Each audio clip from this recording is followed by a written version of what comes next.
Mga kalisan, ayan, welcome back. Kunin natin yung ano dito. Mayroon kaming ng lechon. Lechon ng manok.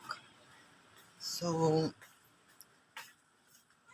papakain natin kay Orangey. Napansin ko talaga mga kalisan na yung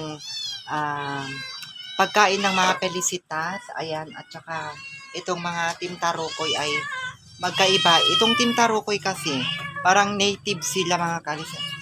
Hindi katulad itong mga to na mapilip.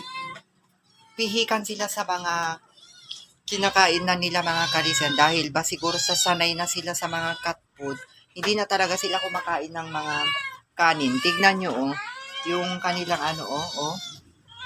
mayroon mga tira-tira, pero pag puro ang ipakain mo, wala silang ititira sa kanilang mga plato. So, itong gagawin natin ay tanggalin natin si Orangey.